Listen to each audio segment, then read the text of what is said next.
Welcome to the Thriving Leaders podcast, where we dive into real conversations that help leaders grow, teams flourish, and organisations thrive. I'm your host, Claire Gray, Leadership and Team Facilitator at Thriving Culture.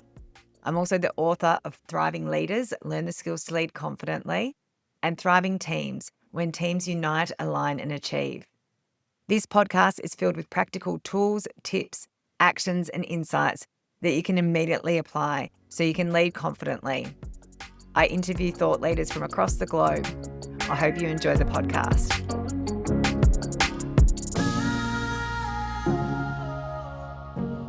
Today's guest is someone who has spent his career helping leaders uncover what they don't know. Dr. Jeff Wetzler is an expert in learning, leadership development, and human potential. He brings more than 25 years of experience as an entrepreneur, executive, advisor, and educator, helping leaders and organizations learn more effectively, challenge assumptions, and unlock breakthrough thinking. Jeff is the founder of Ask Approach, co-founder and board member of Transcend, and former chief learning officer at Teach for America. His work has been featured in Harvard Business Review, Forbes, Fast Company, Business Insider, Entrepreneur, and Psychology Today.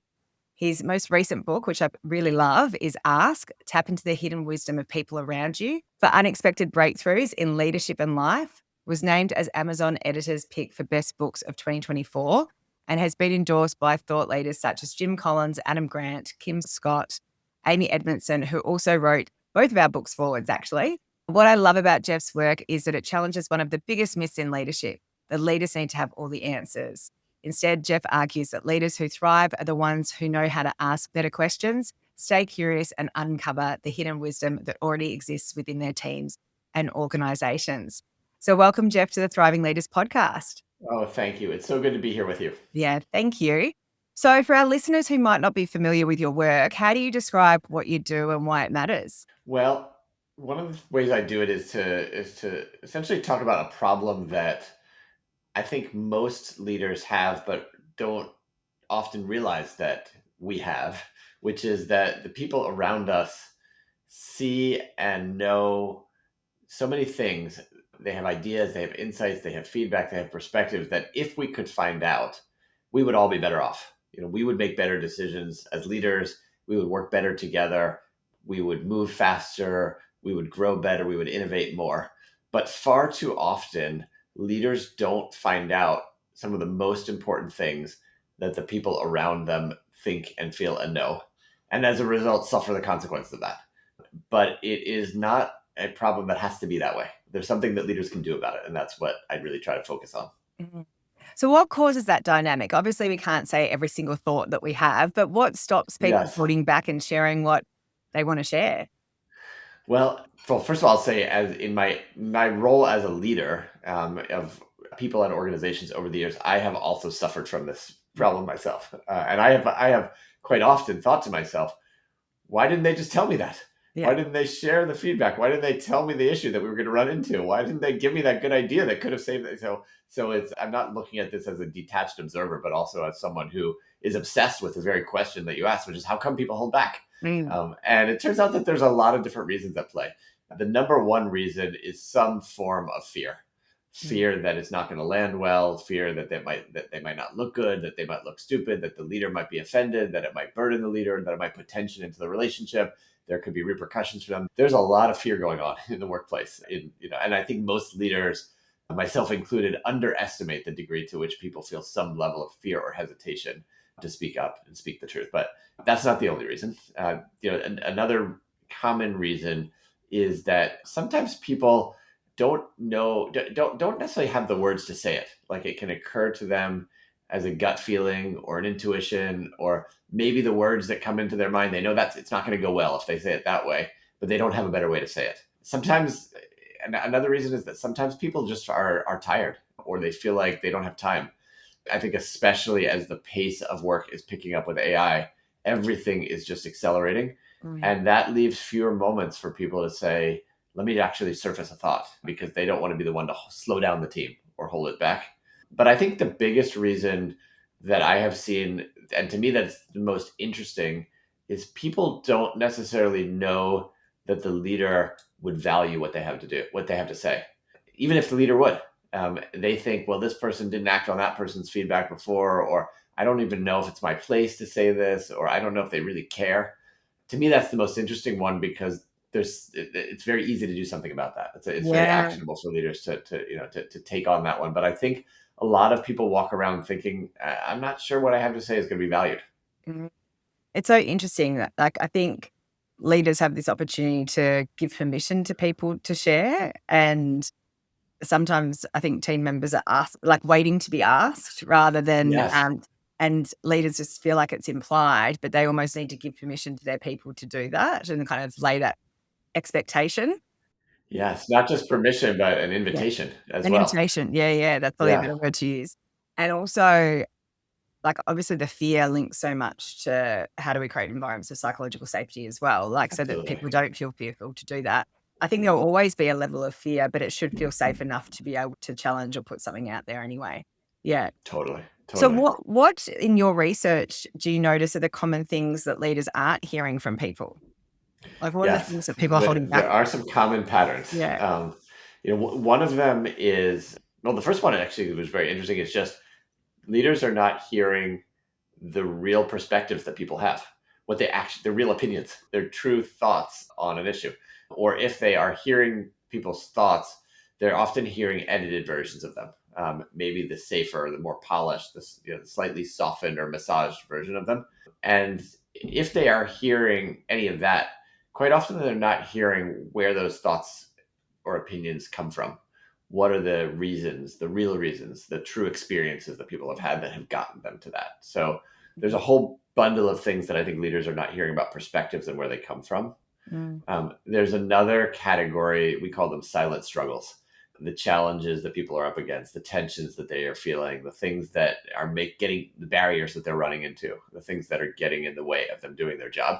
A lot of people don't let their leaders in on that, despite the fact that leaders could remove those roadblocks or would want to know what people are dealing with. I remember one situation when I was an operating leader, there was a team that was leading a very high stakes event and it was about to implode. And had I known what they were dealing with all those months, I would have problem solved with them. I would have helped remove some of the barriers, but I just didn't know. And they didn't want to sound like they were complaining. They didn't want to make it seem like they couldn't handle the job. So they didn't tell me until, it was almost too late. So the second one, silent struggles. I think a third one is, we call it buried brilliance. Their best ideas, the thing that might be the pivot that we need to make as an organization, the new direction, the new innovation, those kinds of things. And then the last one, their actual honest feedback for the leader, Mm. their experience of how the leader is coming across, how the leader is impacting people, what the leader could be doing better. Very, very rarely does a leader truly hear that feedback from the people around them. Yeah. And I'm not, and by the way, I'm not just talking about the people who report to them. I'm talking about from their peers, sometimes from their bosses, sometimes from their clients, sometimes from their investors, like a full 360 around them. Quite rare that a leader would actually hear that on their own. Yeah. I guess the more senior leaders get as well, or less feedback they seem to receive. That's right. Well, how does, like, power and authority influence the facts that people are holding back? It magnifies it. It Yeah. magnifies it. Yeah. And again, in my own experience, I had to learn the hard way of the power of the position. Mm. The higher up you go, the more filtering there is, the more fear there is, the less people are going to tell you. Mm. And so what comes to you is more likely to feel like it's affirming your thoughts already. And so you get less curious. And so you then narrow the questions that you ask and you become more confident. And so the higher you go, I think the more danger you're in relation to all the things that we've been talking about, and the harder Mm. you need to work to overcome it. Yeah.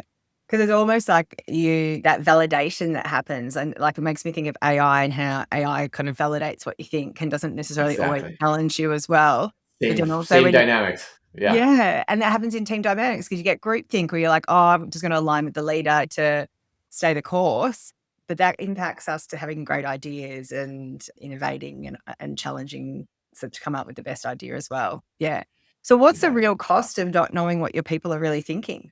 Whew. I mean, I think that it's the quality of the decisions that you make, the degree to which you innovate, the speed at which you can execute, the level of alignment you do or don't have, the quality of the culture that you have, Mm. the pace at which you and your people are growing, the retention of your people as well. All of these things. I mean, I think if you were to add up all of the what we call the unspokens that happen in teams and organizations every single day for all the reasons that we talked about, Mm. um, it is. I think it's hard to put a price tag on all of the costs that people are paying for this. Yeah. Um, and but similarly, I think if leaders and organizations that know how to overcome this, I think have a true edge.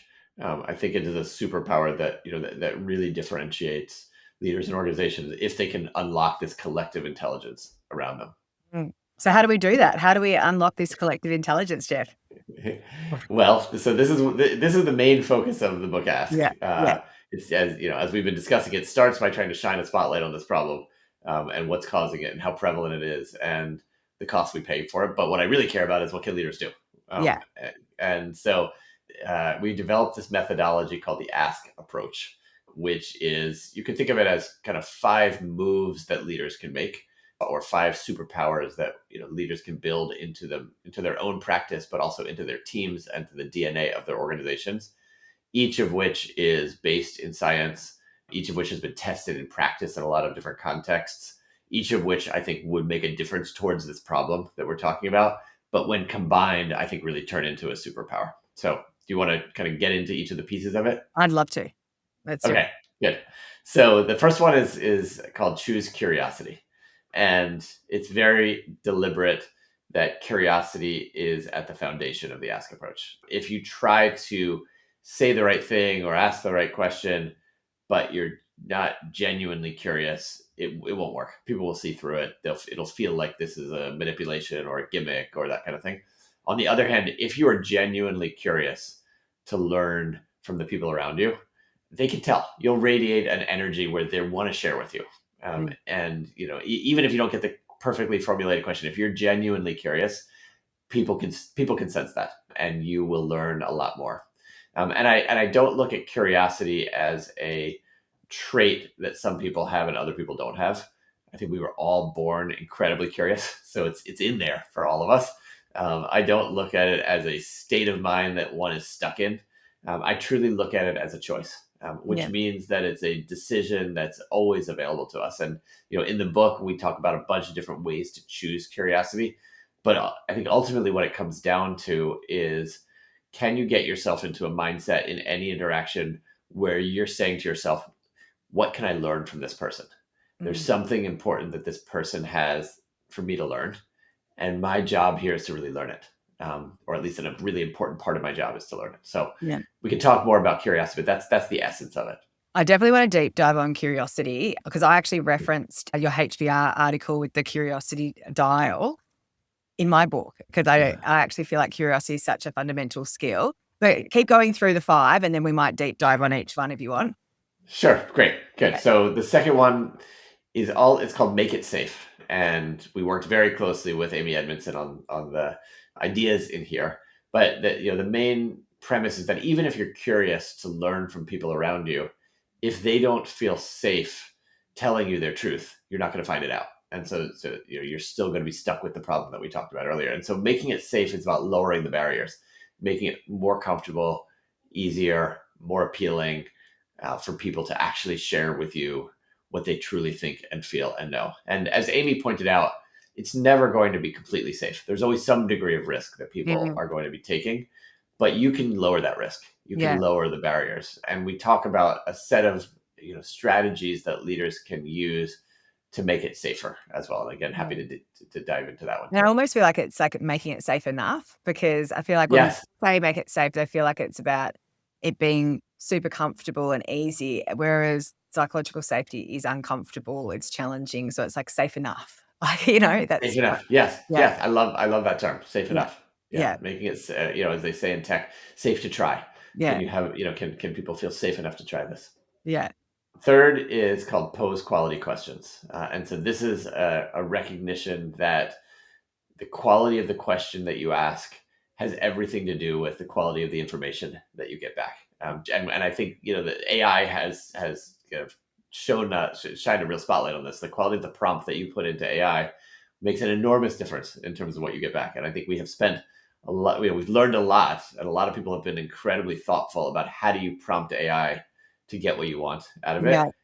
If we put a fraction of that attention to how do we prompt another human being to actually learn from them, the quality of our questions would go way up. Yeah. And I I'm a think big most, believer yeah, in, yeah, having really quality questions, but I talk a lot about accountability as well. And I do think that setting clear expectations and AI has actually helped people realize how crappy we used to be at setting what expectations we had of someone, because yeah, crap out with AI. And then we wonder why when we're giving instructions or directions to our people that they didn't hit the mark. Well, maybe we weren't clear totally. about what it was we actually wanted, or we didn't ask some clarifying questions to get on the same page so that we actually knew that we were on the same page too.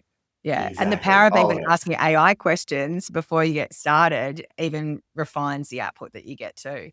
Um, Totally. yeah. I love it. Yeah. So I think most leaders, basically for our jobs consist of having conversations, which is basically just making statements and asking questions. That's kind of what it is.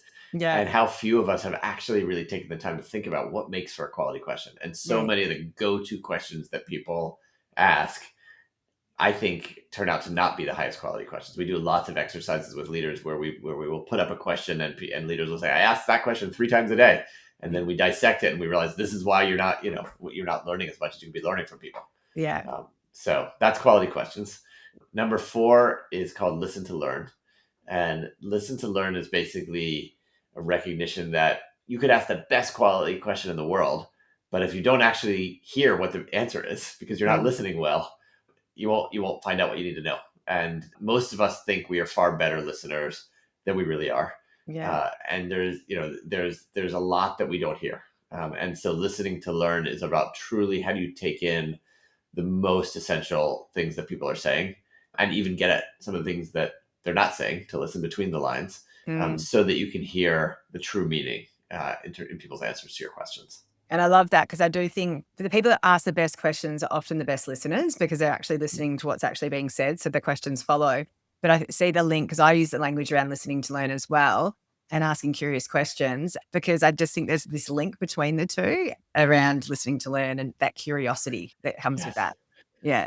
Yeah, because if they're both genuinely coming from a place of curiosity, then Mm. of course you're going to want to listen because you're Yeah. really curious to find out. Yeah. Exactly. Absolutely. Yeah. Yeah. And then the final piece of the ask approach is called reflect and reconnect. This is my favorite piece because this is about how do you actually squeeze the learning out of what you've heard from someone. Because just because they tell you something doesn't mean you know what the right takeaways are. And so, how do you actually sift it through to say, if they told me 30 things, what are the most important three to take Mm. away? And then how do you use those three to allow yourself to be changed?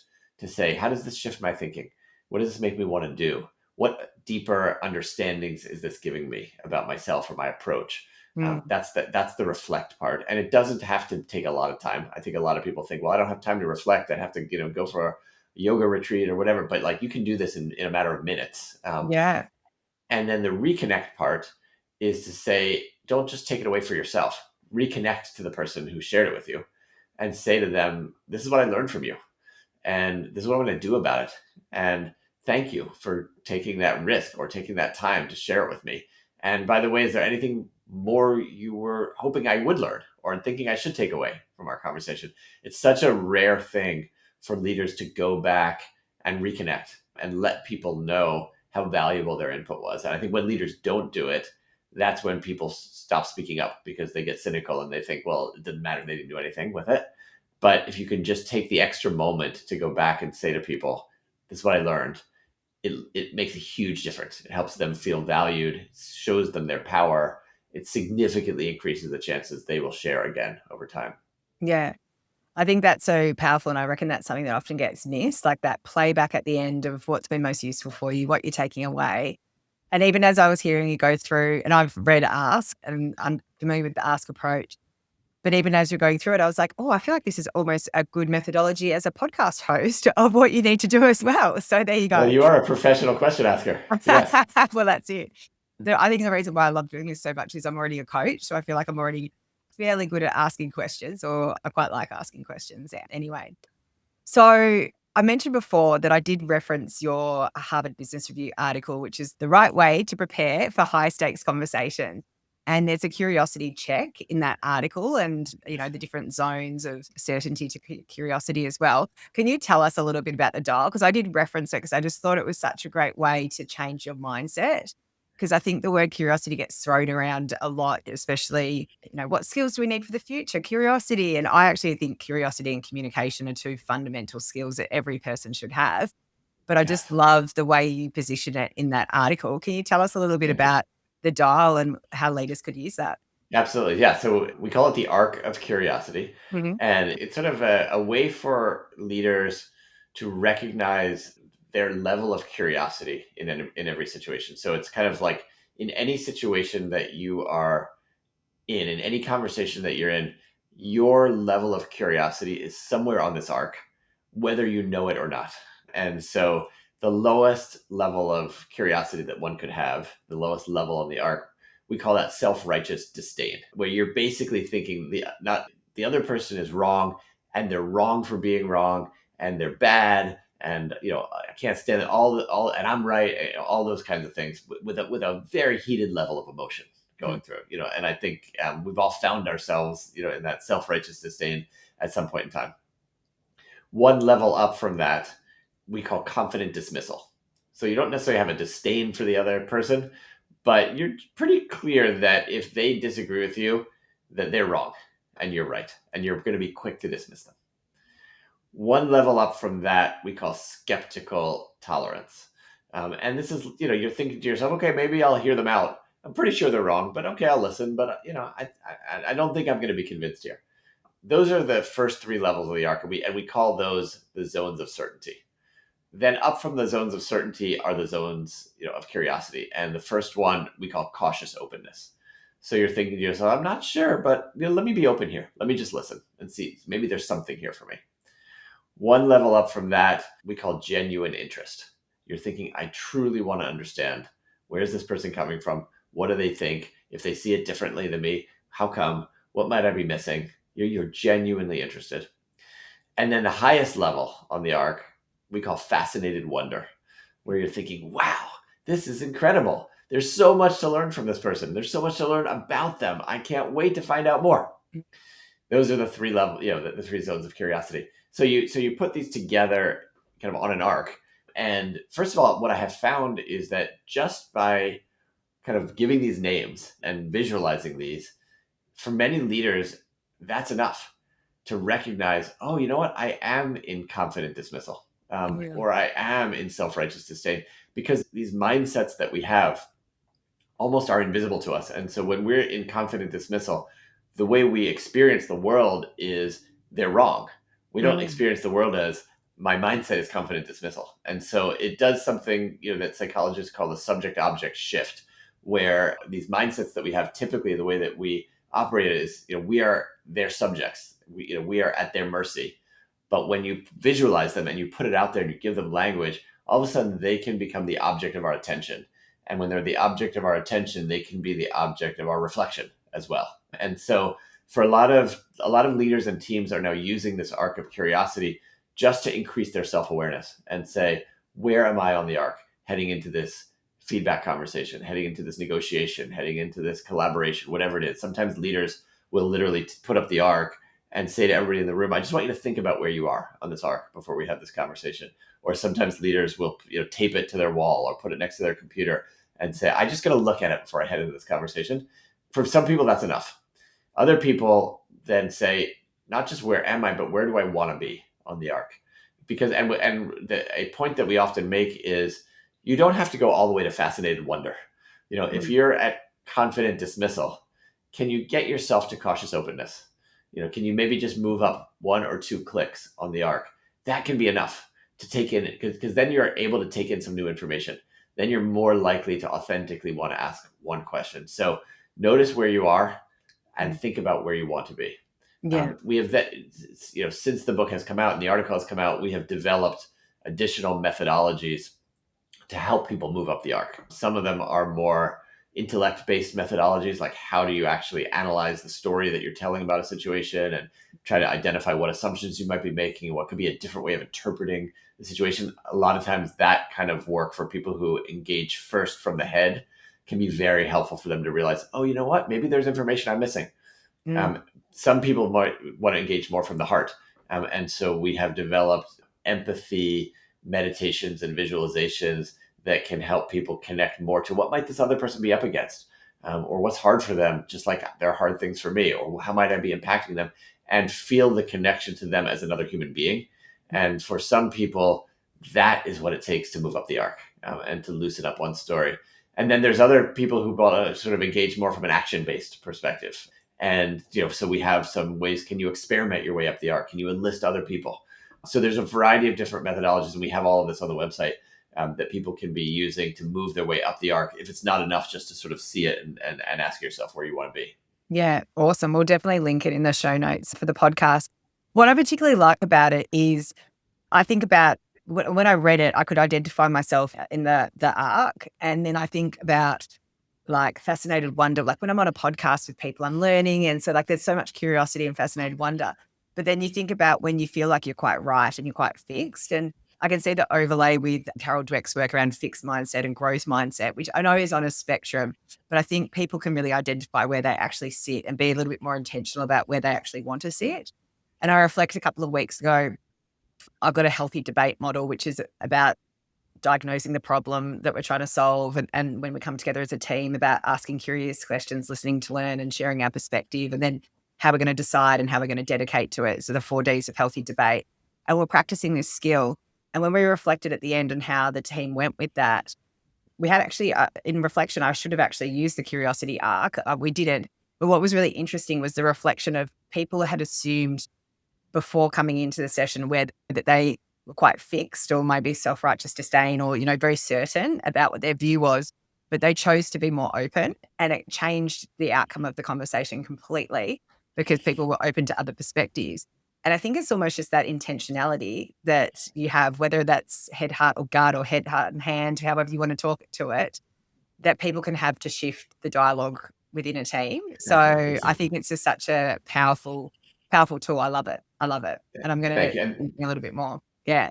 Yeah, no, and that's why we call it choose curiosity, because I really do think people have agency Mm, to get themselves to a place that's more curious, whether, through any of the types of tools that we're talking about here. And the fun thing is that curiosity is also contagious. Like when one person in a meeting shows up more curious, it can actually rub off on other people and yeah. lead other people to be more curious too. Yeah. And so I know you say it's a choice. Can people develop this skill as well? Like, as in, is there things that leaders can think about doing to be more curious in meetings so that they can role model curiosity for their teams? Yeah, I mean, I think like any other skill, it comes with practice and repetition and feedback. Nobody gets good at playing the piano just by Mm, doing it once or twice. You do it by doing it over and over and over again. So the more that leaders can do these curiosity checks, the more that leaders can notice where they are on the arc and then decide where they want to be, the more that that starts to become second nature. The mm, more that they start to just begin to just move into that way of curiosity. So a lot of this is just like any other skill. mm, It's practice, feedback, reflection, improving it over and over again. It's not mm. a one-time shot. Yeah. And I imagine, in times under pressure or where leaders might feel defensive or there could be some fear in terms of having to deliver an outcome, that curiosity can sometimes go out the window. What do you recommend for leaders do to catch themselves in those particular situations? Where they're thinking to themselves, I got to get us to closure here. Mm. I don't have time to be curious. Is that the kind of Yeah, situation that you're talking yeah, about? yeah. Like we've got an outcome to achieve, we've got a deadline, there's all these external factors. We need to take action or whatever their fear response might be. Yeah. Totally. Yeah. Well, first of all, I think leaders noticing that is Mm. the first thing. Yeah. And noticing where they are, what their curiosity level is. I do think that sometimes there are times when, if the house is on fire, you don't stop and ask yourself, I wonder what caused the fire. You just get out, and Yeah. leaders need to lead people out. Yeah. And Yeah. so I do think some of it is that leaders do need to reflect on what kind of situation this is. And, is this a moment of true emergency when I need to just tell everyone to follow me and not ask any questions? But I think that's rare in organizations. I think most of the time it's not an absolute emergency. And I think leaders sometimes overestimate how long it has to take to be curious. You can literally say to a team, "This is the direction I want us to move in, but before we do, I want to check is there something I might not be seeing." And even just that check compared to not doing that check can surface something, but that doesn't have to take 3 hours. That can take, that can take an extra 10 minutes. And that 10 minutes can save weeks or months if we got to the wrong decision. So sometimes what we also talk to leaders about, pay now or pay later. You can take the 5 minutes or the 10 minutes to ask, or you can pay the consequence if you don't find out what people need to know. And I think wise leaders recognize that. There was a quote by the psychologist that's attributed to Amos Tversky from Kahneman and Tversky. And he says, people waste years because they don't want to waste minutes. And I think that that's a really important thing for leaders to think about as well. What's the quick check that you can do so that you don't miss something that could pay a long time? Yeah. I can even be asking the question, like, what's the real problem we're here to solve? Or, Exactly. yeah, which goes to asking a good question. So you touched on making it safe and obviously links so closely to Amy's work around psychological safety. And you talked about boundaries. What are some of the boundaries that you think leaders should put in a place to make it safe for their teams? Well, I think that one of the most important, I don't know if I would use the word boundary, but you can tell me what you think, things that leaders can do is to create the expectation that they can handle the truth. I call that radiating resilience. And so, saying in words and demonstrating in action that this is a place where we can actually speak truth to one another, and we aren't going to punish each other for it. We're not going to crumble for it. We might have emotional reactions because we're human, but we're not going to hold other people responsible for our own emotional reactions. And so there's a range of different things that I think leaders can do to set that kind of expectation and understanding that this is a place of resilience. I would say that's one of the most important things. But there's also a lot of choices that leaders have, even about how to design the time and space and place for a conversation, because not everybody is going to feel safe in front of tons of other people. Or, when we researched the book, we interviewed CEOs of big corporations because CEOs are notorious for not getting the truth from people. And so we said to these CEOs, how do you try to get the truth out of people? And one of the common themes they said is, if I want to really have someone feel safe, I'm not going to invite them into my big CEO office, sit across the big intimidating CEO desk, and expect that they're going to feel safe. Like, I'm going to be thoughtful about where and when we have the conversation.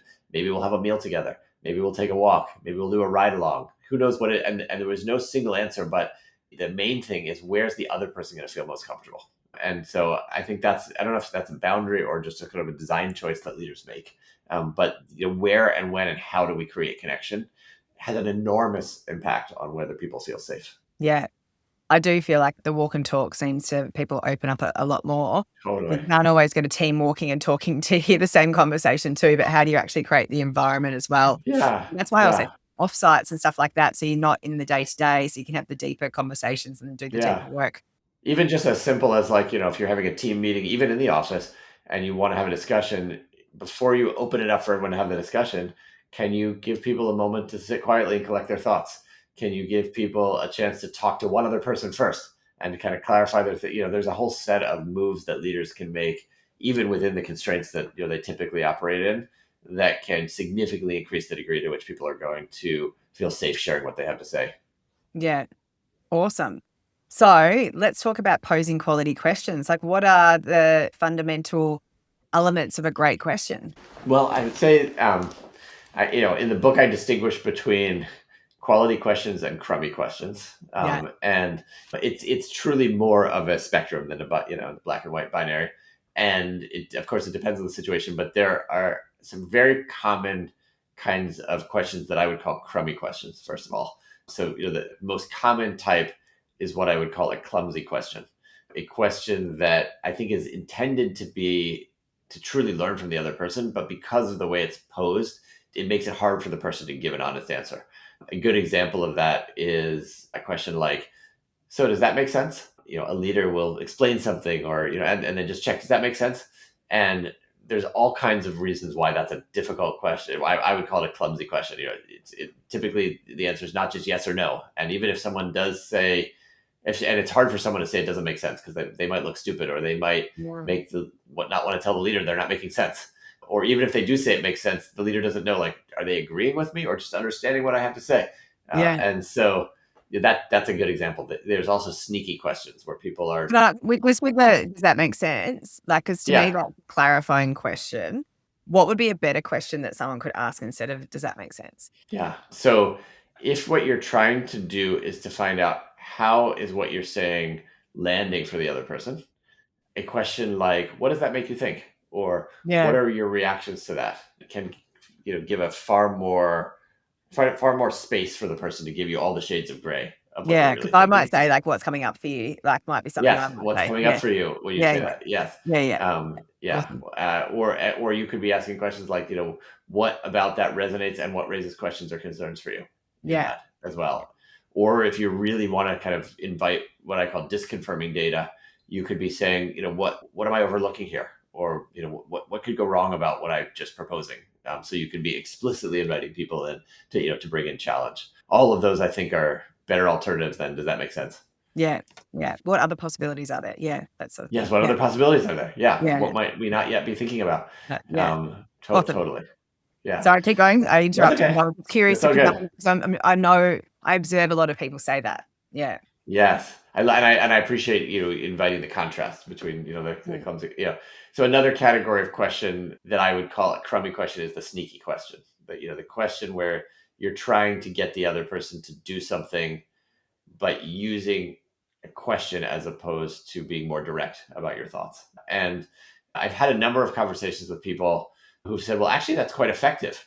I can get people to do things by kind of, saying, well, don't you think it would be better if you did this? Or what wouldn't Mm. you, whatever. And I would, what I would say is that may be effective if your goal is to get them to take the action that you want them to take.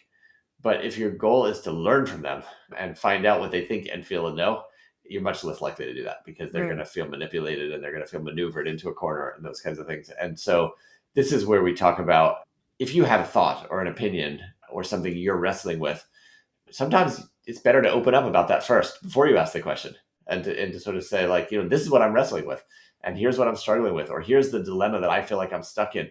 How would you handle that? And I feel like we call that opening up. That is one of the most powerful things a leader can do that goes against the grain of how so many leaders feel they should be behaving. So Yeah. many leaders feel like they can't show any uncertainty or they can't show any weakness or they can't let people in on what their struggle is. But it's like this magical thing that when leaders do that, it humanizes them and it helps people understand really where their questions are coming from. And so we spend a lot of time encouraging people to open up a little before you ask the question as well. Mm. I like that. I think the first part of what you said, I reflect on when I was leading teams and when I first started, building my coaching capability as a leader. And I was like, oh, I ask great questions, but I was asking lots of questions, but they're all closed questions that were suggestions. Like, have you tried this? Could you do that? And I was really being directive, but masking it as a question Yes. in that first part. And, in hindsight, if I want to be directive, I should just be directive of like, could Yes. you do this?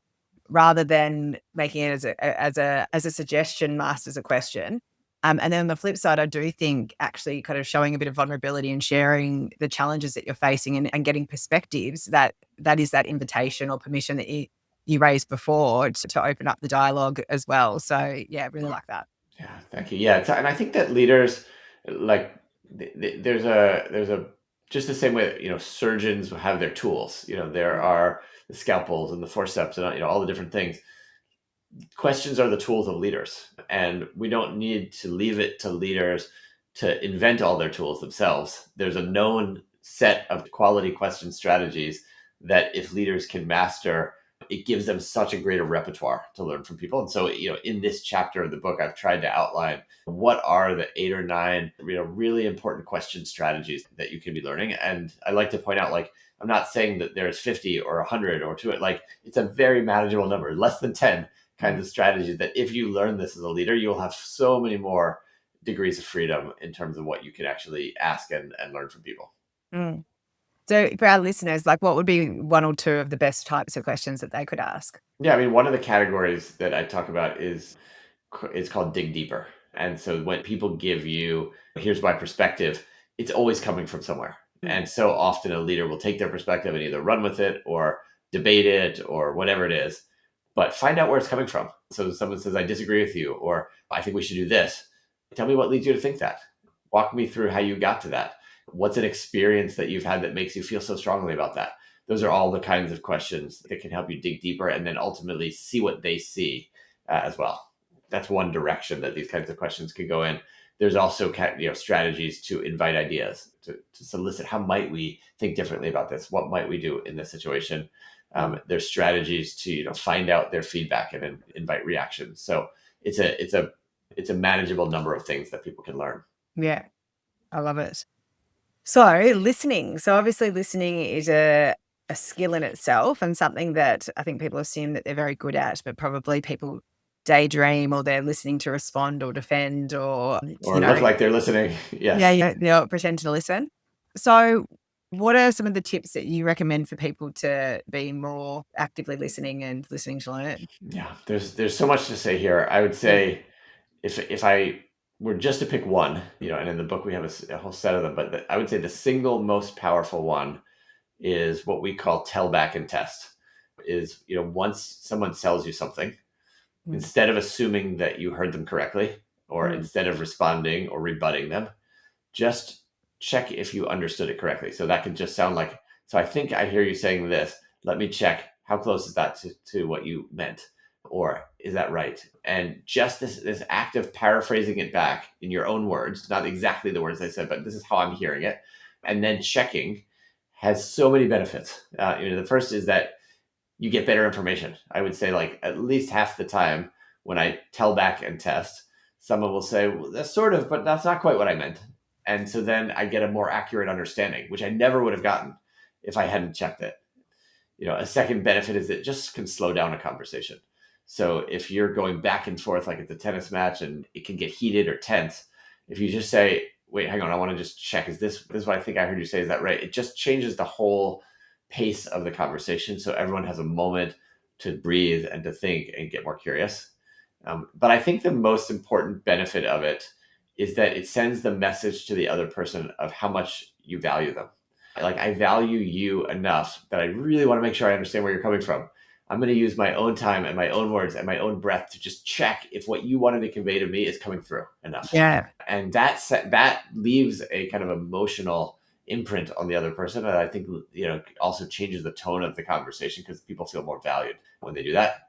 And I've heard a lot of people say it also gives the other person a chance to just kind of work out their thinking as well. Sometimes just having it played back to them lets them think, that's a piece of it, but maybe there's more to it as well. Yeah. So if every leader just did more of that, Mm. just checking if you've understood the other person, I think it would be an enormous difference in terms of results.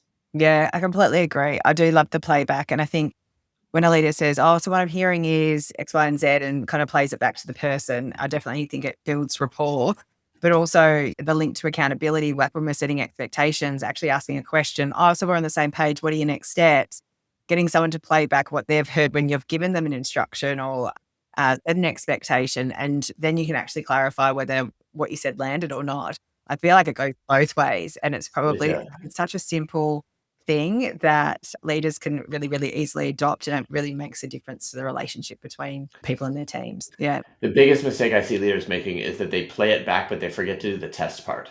They sort of Mm, play, so here's what I hear you saying. And based on that, whatever, as opposed to, here's what I heard. Let me check, did I hear it correctly?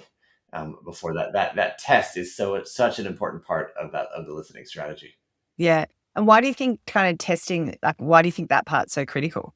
I think it's largely critical because if we don't say that, if we don't explicitly test, people may not tell us if we didn't hear them correctly, especially Mm, if there's any kind of power dynamic or lack of safety.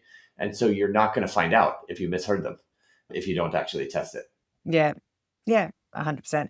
So earlier you were talking about, especially for senior leaders, that they don't get much feedback. How can a senior leader, because there is that power dynamic, how can you encourage more feedback, whether it's to do with the work, yourself, whatever it might be? What are some ways that leaders can encourage more feedback? To them specifically. Yeah, to them specifically, or it could be about the work that they're doing, or it could be Yeah. about them specifically. What do you suggest when there's that power dynamic? I mean, I think the very first thing that is the most basic is that is literally to ask. I Yeah. think one of the things that leaders just don't do enough of is ask. Yes. And I think for a meaningful subset of the people around them, just the act of asking is Yeah. going to increase it. Then I think it's like, can they ask in ways that make it safe? So, for example, instead of saying to somebody, give me some feedback. What can we do better here? A leader could say to someone, when we meet next week, I'm going to be really interested in your thoughts on this. So I'm going to ask you, between now and next week, could you take some time and think that through? So Right. that's giving the person some space, some time to think it, as opposed to just putting them on the spot. And then I think the way in which they ask the question makes a huge difference. Mm. There's an enormous difference between saying to somebody, any feedback you have for me? Yeah. And I'd love you to come with one thing I could be doing better. What's the single greatest thing I could do that would help you be more successful in your role? You're going to get radically different feedback, just depending on that micro tweak in the way that you ask the question. And then probably the single most important thing is how they react when they get the feedback. If you react defensively, if you blow it off, if you don't tell them what you've learned from it, you're not going to get it again. But if you listen, if you check what you've heard correctly, if you then reflect on it, if you then come back and say to them, here's what I'm going to do with that feedback. And by the way, it doesn't mean that you have to do what they say. You don't have to agree with their feedback, but you do have to close the loop by saying, here's how I processed it. And here's what that's making me think. That's the only expectation I think people really hold a leader to. That set of things, I think, dramatically increases the chances that leaders will get more honest feedback. Yeah, that reflective reconnect part, which is the fifth part of your ask model, is Exactly. yeah, really important. So we touched on AI before, and obviously AI is changing how we lead. How do you think AI helps or hinders how a leader can lead, especially thinking about your ask model? Well, I think, first of all, AI raises the stakes on all of this Mm. because all the AI models are now trained on everything that has been spoken about and written about in the world. And so, your competitors have all that too. You don't have any edge anymore. Literally, the only edge that you have is what the people in your organization think and feel and know and have not yet spoken about. So I think, for the first thing is that, like, AI really increases the importance of leaders tapping into the collective wisdom in their organizations and teams. I think the second thing is that AI is speeding everything up. Like, my own productivity is 10x. I can move so much faster because of AI. And a misaligned team pre AI was dangerous, but a misaligned team with the speed of AI now is like catastrophic.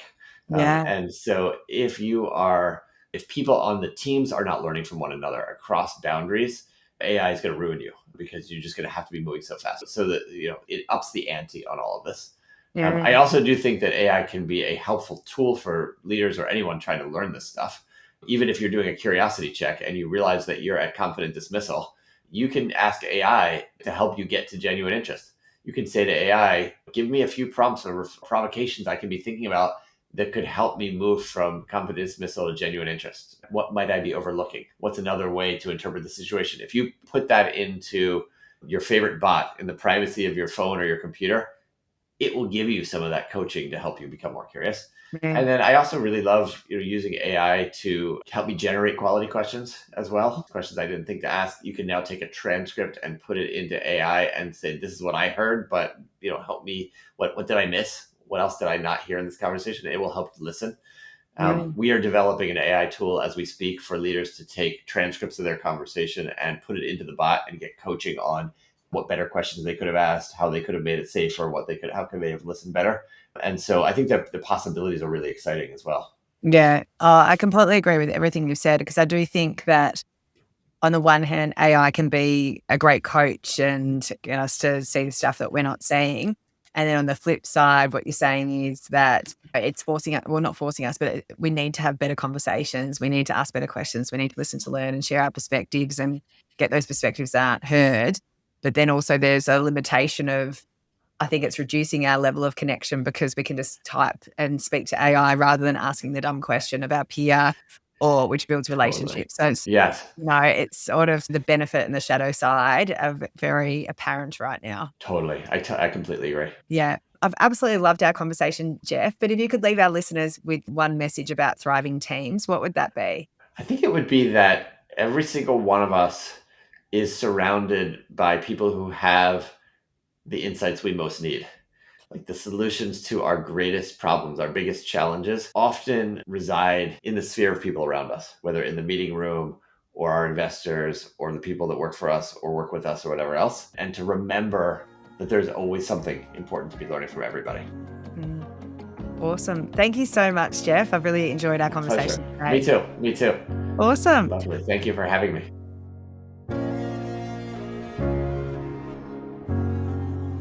Wow, so many awesome insights from Jeff. My favourite part of this conversation was going a bit deeper on the arc of curiosity, from self-righteous disdain at one end, all the way up to fascinated wonder at the other. It sounds almost playful when you first hear it, but it's actually a really powerful diagnostic. The point isn't to judge yourself for where you land, it's to notice and then decide to move, even just one click in the right direction. That's what Jeff means when he says curiosity is a choice and not a trait. There were 3 things I'm taking away from this episode. Firstly, to do that curiosity check before your next high-stakes conversation. Wherever the pressure is high, pause and ask yourself, where am I on the arc right now? You don't need to be at fascinated wonder all the time. You just need to be honest where you actually are and make a deliberate choice to move to being a little bit more open. Second, look at the questions you ask most often. I love how Jeff talks about the clumsy questions, the ones that sound like you're inviting honesty, but actually you're making it harder to answer. Does that make sense? It's such a classic example. Try replacing it with, what's coming up for you? Or what does that make you think? And see what opens up. And thirdly, this is the one that I think leaders skip, the reflect and reconnect. When someone shares something honest with you, close the loop. Tell them what you heard, what you're taking from it, and thank them for speaking up. That one thing done consistently signals that honesty is valued. And when people believe that, they keep showing up. So every single one of us is surrounded by people who already have the insights we most need. The wisdom is in the room. The only question is whether we're creating the conditions for it to come out. If this episode resonated with you, I'd love for you to share it with a leader who could use it as a reminder to ask better questions. And if you haven't already, hit the subscribe so you never miss a future conversation. Until next time, keep thriving.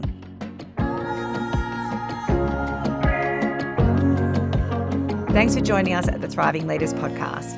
If you'd like to find out more about our leadership programs, facilitation, keynote speaking, or executive or team coaching, head to our website, www.thrivingculture.com.au. This is also where you can sign up for our newsletter, where I share useful tips on leadership and team development, as well as our podcast.